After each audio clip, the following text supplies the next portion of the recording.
This is the farmhouse where I grew up, where my father grew up, where my grandfather grew up, where my great-grandfather grew up.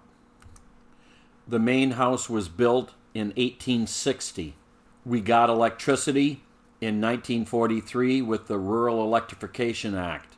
And now what I am doing is I'm removing the majority of the 1960 updates and reverting the era back to somewhere between 1920 and 1950. I'm going to show you each room in the order that I did them years ago.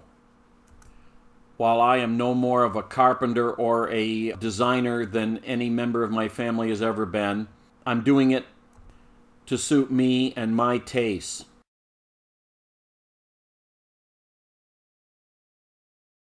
To make it easier to get into the cloakroom, we decided to have an entrance directly from the kitchen instead of going from the porch into the kitchen, into the living room, rounding the corner, and coming back in through the original house door.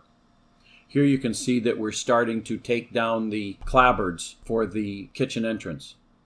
And with all the clapboards off, here I am in the kitchen cutting the drywall away, getting ready to open that wall up because that will be the entrance to the cloakroom. Here I am pulling the drywall away. You can notice that the drywall is quite thin.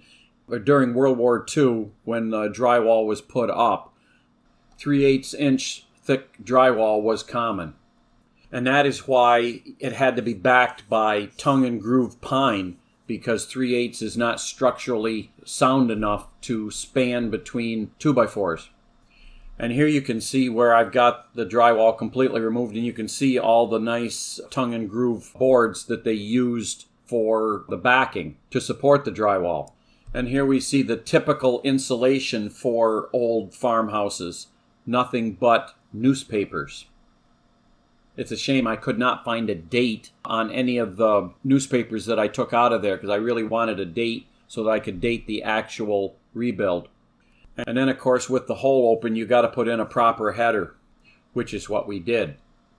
Here's a view from inside the cloakroom. You can see the header that we put in, and above it you can see that rough cut beam. That was the original beam that held up the ceiling joists. And in the previous chapter, I talked about putting in that ceiling joist to support the light for the cloakroom.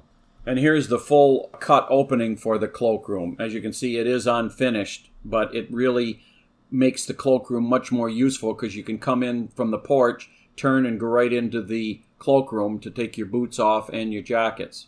And then on the bottom there, we had to excavate all the plaster from the original lath and plaster walls that were put up around 1913. And when you're putting up that plaster, it goes through the lath and falls down. So we had to remove all of that and get a nice clean area to build that back up to floor level. And as you can see here, we started putting in lumber to build it up level with the floor. And here is the cloakroom opening trimmed out but not painted, using the standard 1x4 that is prevalent all through the house. And here it is fully finished. So when you walk in through the door on your left, you turn and go right into the cloakroom, and it would be much easier having that door open instead of going into the living room, even though it was a lot of work to cut that hole. And that is how we created the kitchen entrance to the cloakroom.